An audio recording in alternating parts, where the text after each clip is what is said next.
All right, so let's get started. So today's Torah portion is Bo, and we are in that last leg of the slavery in Egypt, because at the end of this Torah portion, Pharaoh will finally let my people go. He will let the Jewish people, let the children of Israel leave, and we have the last three plagues in this Torah portion. And what I would like to do today is to kind of track what God's original plan was as he revealed them, his plan, his promises, and his goals. Okay, let's take a look at what was originally promised. Okay, I need to ask everyone to put themselves on mute so that we don't hear your background noises, okay? Anyway, so let's look at some of the original promises and especially the goals, okay, that God sets forth. And then let's see how this is actually played out in this week's Torah portion. So if we go back to chapter 3, okay, Exodus chapter 3, verse 19. There we go. Okay. So here we have God speaking to Moses, and he says as follows. I know that the king of Egypt will not let you go except of greater might. So I will stretch out my hand and smite Egypt with various wonders, which I will work upon them. After that, he shall let you go. And I will dispose the Egyptians favorably toward this people, so that when you go, you will not go away empty-handed. Each woman shall borrow from her neighbor and the lodger in her house objects of silver and gold and clothing, and you shall put these on your sons and daughters, thus taking advantage or stripping the Egyptians. Okay, so if I look at, there are actually four elements in this statement here. The first is that the king of Egypt is not going to let you go, okay? He's not going to let you go. He's going to be stubborn. You're going to go. You're going to say, okay, Pharaoh, let my people go. God is saying he's not going to agree. The second thing is that he says, and I will strike Israel, and only after that, after I bring the plagues, after I strike Egypt, only after I strike Egypt will he let you go. And then he says, and I will dispose the Egyptians favorably toward your people. In other words, what this means is that he will God will do something so that the Egyptians themselves will view the children of Israel favorably. And then it goes on to talk about this, the Israelites are going to be borrowing, so-called, that's an interesting thing, where they're borrowing, taking, what's going on there? Borrowing silver and gold and all kinds of objects from the Egyptians as they leave, okay? Now, we see in chapter 5, okay, chapter 5, verse 21. And here is after Moses' first encounter when he goes into Egypt and he goes to the children of Israel. In verse 21, this is after the first visit, and after the first visit Moses has to the children of Israel and then to Pharaoh. What happens is that Pharaoh makes things that much more difficult, and so it turns the children of Israel against Moses, okay? So it says here, as they left Pharaoh's presence, they came upon Moses and Aaron standing in their path, and they said to them, these are the Israelites, may the Lord look upon you and punish you for making us loathsome to Pharaoh and his courtiers, putting a sword in their hands to slay us. So Moses, of course, is very upset because he feels like he made things worse. And then Moses turned to the Lord and said, "Oh Lord, why did you bring harm upon this people? Why did you send me? Ever since I came to Pharaoh to speak in your name, he has dealt worse with his people, and still you have not delivered your people." And what I just wanted to show here is in the process of this whole thing, the children of Israel also turned against Moses. and didn't like him and didn't trust him. And then we see in chapter 6, verse 1, then the Lord said to Moses, you shall soon see what I will do to Pharaoh. He shall let them go because of a greater might. Indeed, because of a greater might, he shall drive them from his land. So God repeats the promise that we saw initially in chapter 3. Don't worry, this is what's going to happen. And they will eventually let them go. So we have God's promise that it will be okay. That on the one hand, Pharaoh will refuse to let them go, but on the other hand, he will eventually after this series of plagues. Okay. Now let's go forward to chapter 10. Okay. We are now in our Torah portion, and let's look at the very, very beginning of the Torah portion. Okay. Verses 1 and 2. Then the Lord said to Moses, go to Pharaoh, for I have hardened his heart. 1 second. I have hardened his hearts and the hearts of his servants in order that I may display my signs among them, and that you may recount in the hearing of your sons and of your sons' sons, of your grandsons, how I made a mockery of the Egyptians and how I displayed my signs among them, in order that you may know that I am the Lord. Okay, so here God says something very important to Moses. He says, I'm going to harden Pharaoh's heart. So this goes beyond what we learned before that, well, Pharaoh's not going to want to send you out. And indeed, in previous plagues and most of the plagues, Pharaoh remains hard-hearted. He hardens his own heart. He's just stubborn. Whatever God is doing to him, he refuses to let them out.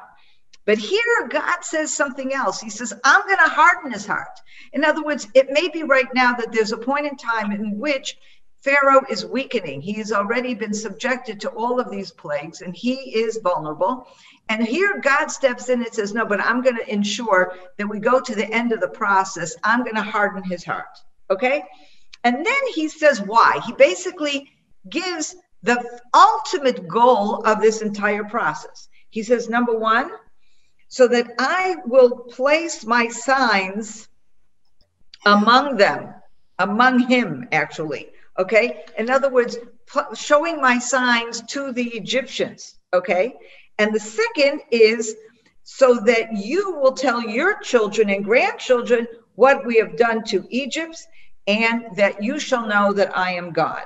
So actually, there's two purposes going on here, a purpose to the Egyptians and a purpose to the children of Israel.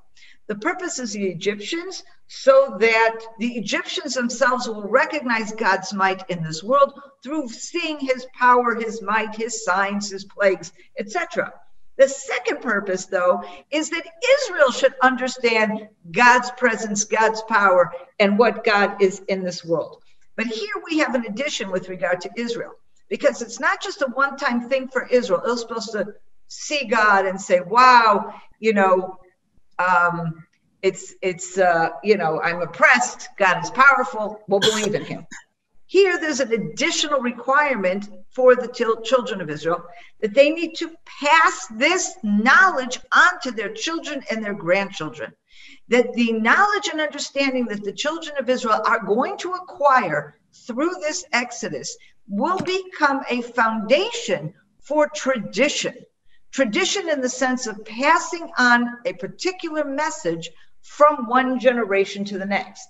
And indeed, this telling of these miracles and this passing on of this story becomes the foundation of the relationship between God and the nation of Israel. And I think it is very, very important, this understanding, because God is not saying, write it in a book. I mean, it ends up getting written in a book, but God is not relying on writing in a book. He's not saying writing in a book and make sure everybody has the book in their household. He is relying on an oral passing of a tradition, oral communication between father to son. And that means that the foundation of the relationship between the God of Israel and the people of Israel is dependent upon a relationship with each individual member of Israel. because it's relying on every single father and mother relating the story to every single child and passing it down to the generation. It's not a proclamation to the nation as a whole. Certainly that's part of it. And if we think ahead to the revelation at Sinai, that will be a covenantal relationship. It will be an amazing, extraordinary experience that will be based on God speaking to the entire nation, to the assembly of Israel. But here, where the first time we have this idea of a foundational experience that connects the nation of Israel with the God of Israel, here that experience is going to be based on individual passing along, individual connection between every individual Israelite and their generations to come and with God. And indeed, by the way, we talked last week about elements of the Passover Seder, which of course are all very much rooted in the verses that we're reading in these chapters, the verses surrounding the slavery and exodus of the children of Israel from Egypt. The most important theme of the Passover Seder is that you shall tell your children. That everything, every point that we are doing in the Passover Seder is that we dedicate one night a year, actually this whole holiday, but actually the Seder itself is within the Passover holiday. The whole Passover holiday is a memorial or a commemoration of the Exodus. But the Seder night itself is more than just a commemoration. It is the act of telling the story and passing it on to the next generation, which has really always been foundational in Judaism itself. Okay, so now after we have these promises and God's setting forth the plan, so to speak, we have Moses in this week's Torah portion, and he goes on to Pharaoh, and he's telling him, well, I'm going to bring you the next plague, which is locusts, and Pharaoh remains very stubborn, but Moses becomes just as stubborn, and all of a sudden Pharaoh indicates a willingness to compromise. Well, you'll go out, but just the men. And Moses, no, not just the men, all the families. And then Pharaoh says, well, okay, but you can't take your livestock, or you can only take the livestock you're going to need for your sacrifices. And Moses says, no, we're taking all the livestock. We're taking all the possessions. We are taking everything. And at that point, of course, Pharaoh says no. And you get a sense here that there is the whole attitude of Moses has changed. In other words, he's standing now before Pharaoh with far greater confidence, with far greater stubbornness, because he's understanding we are now we're at the home run and we're at the end line. We're almost there. And he realizes now, probably more than ever, that everything that happens now is about sanctifying God's name, is about making this Exodus, this miracle, this redemption of Israel even greater and more spectacular. And so with each part of this negotiation is also bringing Pharaoh to a point where if he does not do exactly as Moses and ultimately God is asking, there's no dice. It's a zero-sum game kind of game. It's God or nothing. And there is no room for compromise here, which of course adds to the whole drama of this whole situation. Okay, now we're going to go to chapter 11. And let me read the first 3 verses of chapter 11. Okay, and the Lord said to Moses, and this is right before the last plague, the last and worst plague, the striking of the firstborn. Every firstborn in Egypt will be struck. There's one firstborn, by the way, that is saved. Pharaoh. Every king, by definition, is a firstborn, because it's only the firstborn, whoever inherits the throne. So really, his own firstborn is killed, Pharaoh's, but Pharaoh remains alive because he has to see. If we're going to kill him, then the whole point that God says that Egypt will see. What's Egypt? First and most Pharaoh. From Pharaoh, it trickles down to the rest of the nation. Pharaoh himself has to see what happens. So he is the only firstborn who is not killed. So right before that happens, God says to Moses, and the Lord said to Moses, I will bring one more plague upon Pharaoh and upon Egypt. After that, he shall let you go from here. Indeed, when he lets you go, he will drive you out of here, one and all. Tell the people to borrow each man from his neighbor and each woman from hers objects of silver and gold. The Lord disposed the Egyptians favorably toward the people. Moreover, Moses himself was much esteemed in the land of Egypt among Pharaoh's servants and among the nation being the nation of Israel.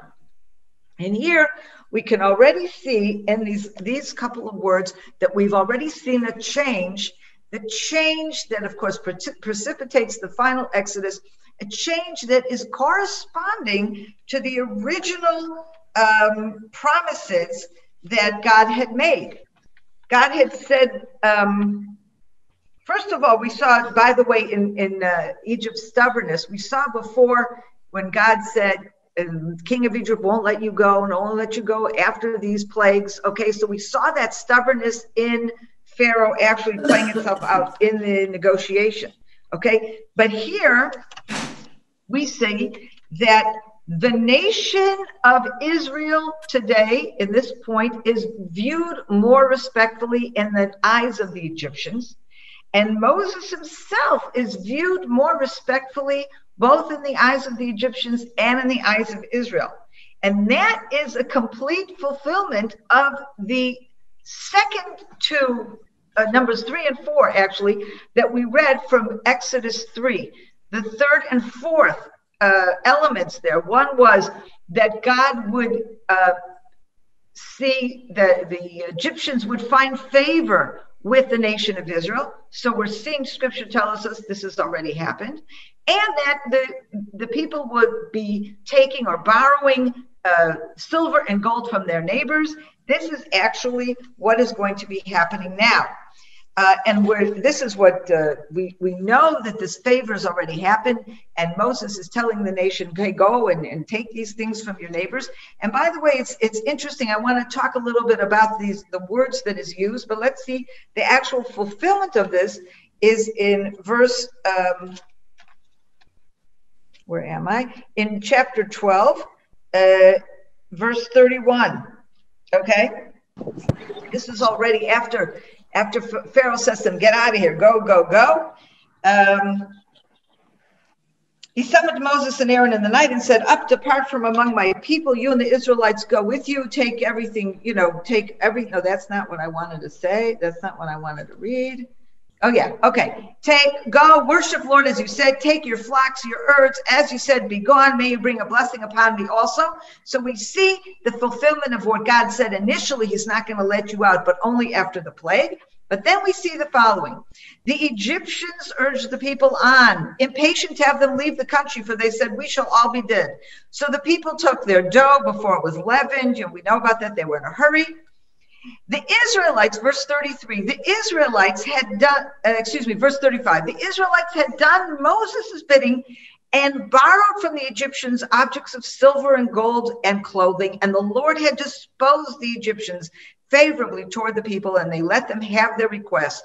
Thus they stripped or took advantage of Egypt. Okay, now the word that is used here in Hebrew is sha'al. That's the actual verb, sha'al. And the word in Hebrew, what sha'al means to borrow, hish'il means to lend. And we have those words here in the Hebrew as well, that they borrowed, in other words, they borrowed from the Egyptians and the Egyptians lent it to them. But it's very interesting because the word itself is the same root as the word for ask. Okay, why is that? Because when you borrow something from somebody, you are asking them for it. And there are many people who have questioned this. What do you mean that the children of Israel borrowed this? They were leaving for good. They had no interest in borrowing something and returning it. So what is this farce here? But I think if you look at the root of this word and see in the root of the word ask, I think the point here is a reflection. There's two things going on. First of all, it's a reflection of the voluntary giving that the Egyptians give, the nation of Israel, the people of Israel go to their neighbors. This is nothing official. This is not a decree from Pharaoh. This is all very individual. The individual people of Israel are going to their neighbors and saying, can I have your silver and gold?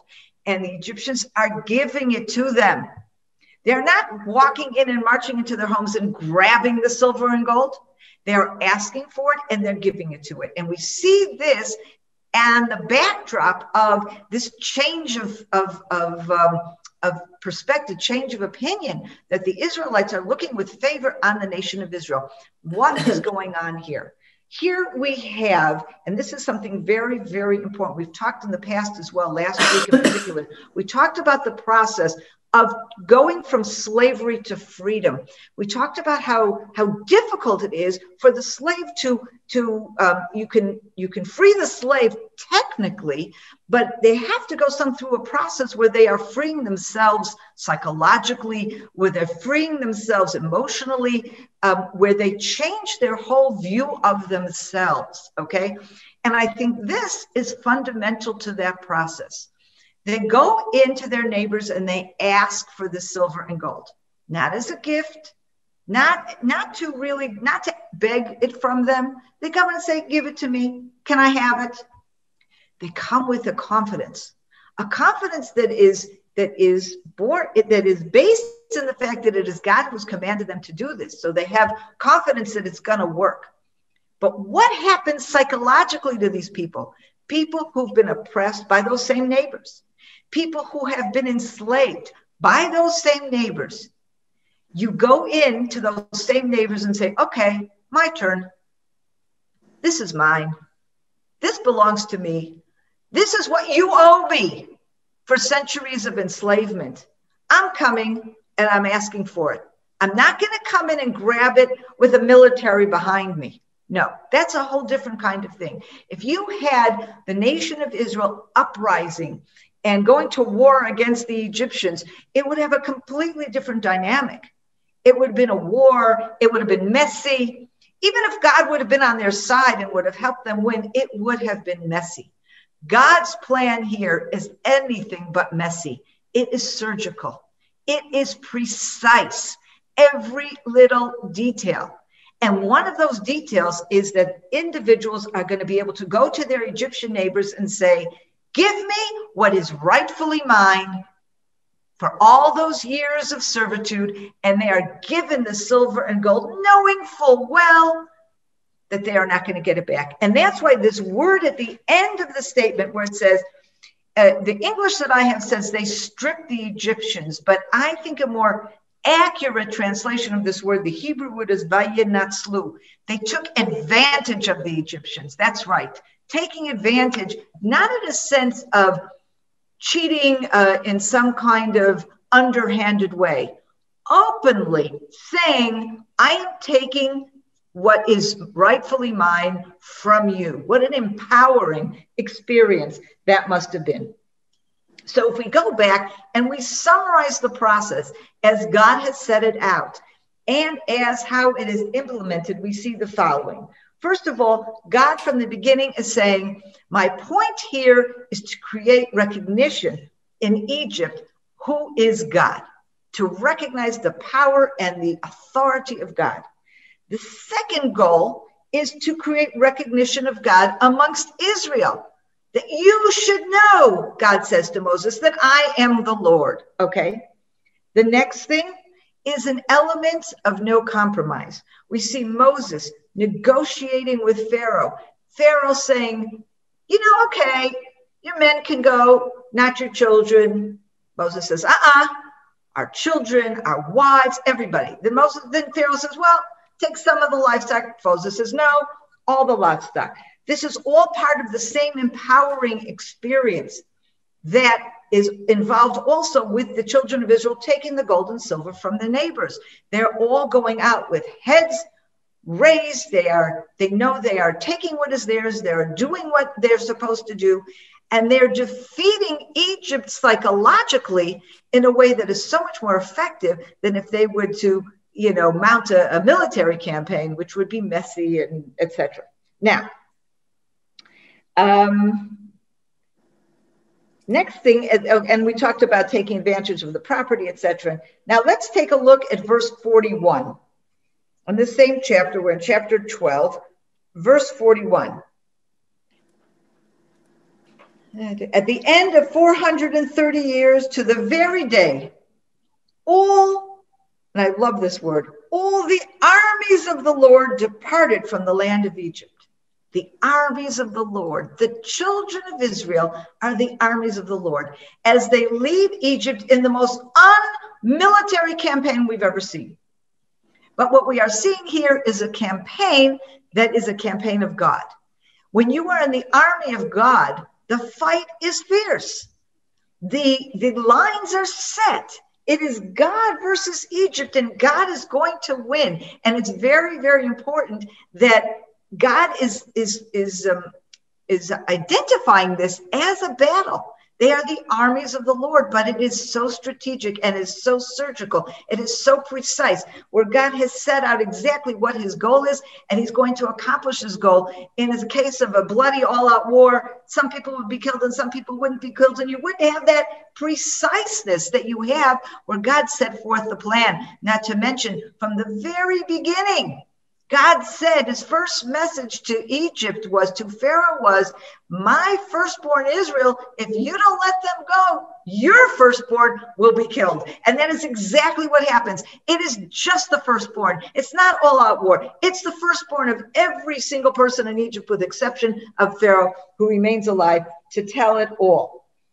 And at the very end of the Torah portion, in chapter 13, we go back to the same idea that we have talked about throughout this whole thing. The importance of remembering this day, remembering this process that becomes a foundation. Chapter 13, verse 3. And Moses said to the people, this is the message of all of this, not to Egypt.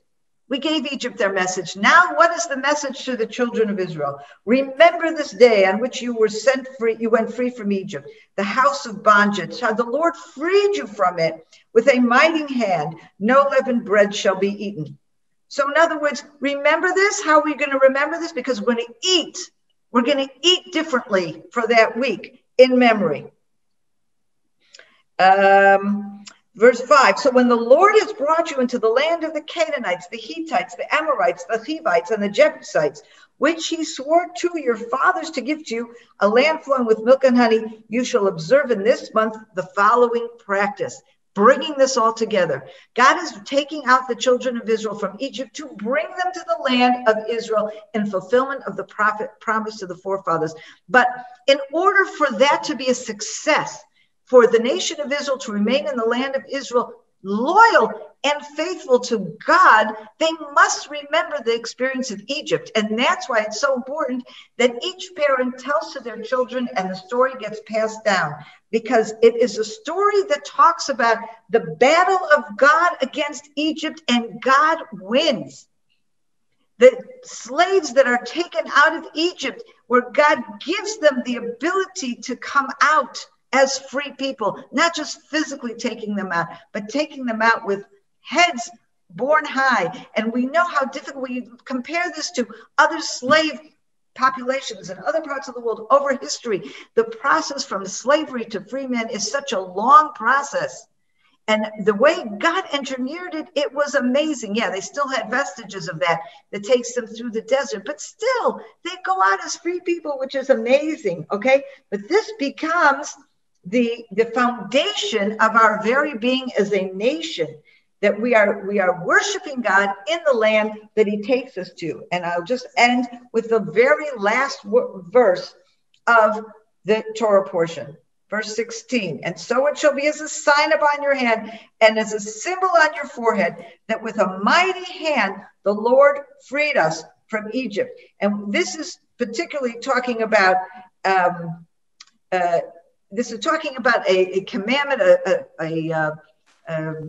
a tradition that we have. Men who wear something called tefillin, these little black boxes, a black box on the head, a black box on the arm, when they pray. Inside these boxes are the scriptures that refer to the exodus from Egypt, the bringing the nation into the land of Israel, and the devotion, the connection between God and the land of Israel.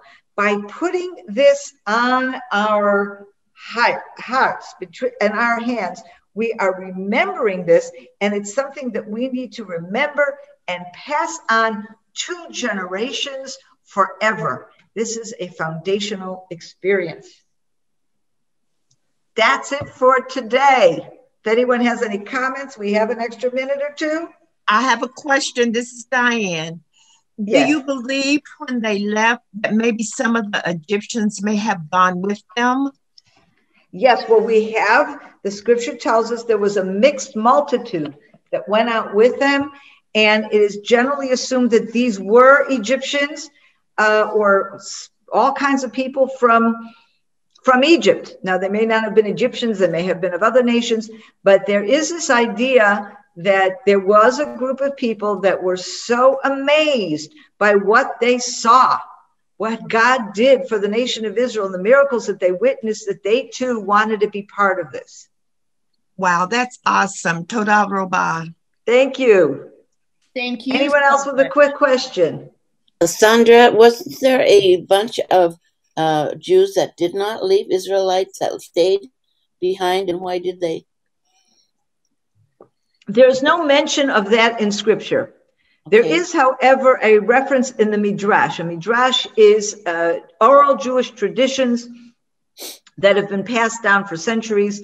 The original Midrash is written down already some 2,000 years ago, and that's a culmination of oral traditions that would have been handed down earlier. And this tradition says that, yes, there were children of Israel who didn't leave.